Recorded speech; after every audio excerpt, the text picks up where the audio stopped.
Qara Svet yılı taza Gentra mexanikası olan yurttaşlarımız sizler üçün bu video obzorumuzda 2023 yılda işləb çıxarılğan 15.000 km turan təyyar mexanika Gentramızı reklama qılıb bərəmiz. Maşında yumşaq bars balolla qoyulğan, sasteniyası zor 15.000 km tutdu, özünü halal bərəbək tekşirtir balarəsilə. Apşipka xalətləri taza, özün radno çexollarında sidini abaqrefləri, maytafon, ABS, kondisioner, həmmə nərsəsi təyyar. Maşin mexanikanı fullu boladı. Metan koyulğan, folik taşalğan, özün radno çexollarında. Bars yumşaq balolla qoyulğan, kuzufda qırçıq defekt yox, maşin qara farqlanılgən ideal halətdə. Na dostlar, akuratni dörtlü salon qısmam. Yürgen probekin görüşləriniz mümkün. 15.293 km məsafə baskan maşinimiz. Sasteniyası çok iyi. Zavutların içi halətində gələn bolsa, şu halətində 4 taftayımız. Motor kısmını görüşləriniz mümkün. Yine dostlar, klapın akülüş dizilmeyen ABS kondisioneri ba. Eldeki yeni zavut, metan koyulğan. Maşin təyyar. Görüb durarlarız. 15.000 halal yürgəni, kraskesi taza.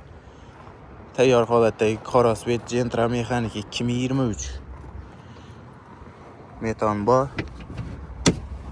Zapaski dankrat balon gülüş 10'dan mən əsəsi. Narxını 145 milyon soma tutdular, gəlişib bərilədi üstünə naxpul bilən gəsəyizə. Maşinimiz üçün barter, naxpul, kreditlər əsasında savdalarımız mövcud. Həmmələriniz kütük qalamız gəlib beymal, xarid qılavrəsində narxıma qılbanmasa. Barter maşinlarınız bolsam hesabla balıb üstünü gəlişdirib savda qılıb bərabərəmiz. Maşinimiz kreditə 28 milyon 500 min som əlindən tola bilən çıxadı. Notarius qəyi xəracatları zad delini boladı. Aylık dolağı 5 ilə 3 milyon 500 min somdan düşədi dostlar. Kimə narxıma qılban bolsa, apisaniyada numer qaldıran şu numerlər arqalı bizə bilən bağlanıb gəlib xarid qılavrəsində maşinin. Həmmələri kütük qalamız bağadakı ökü hafta savdada. Gəlavrəsində.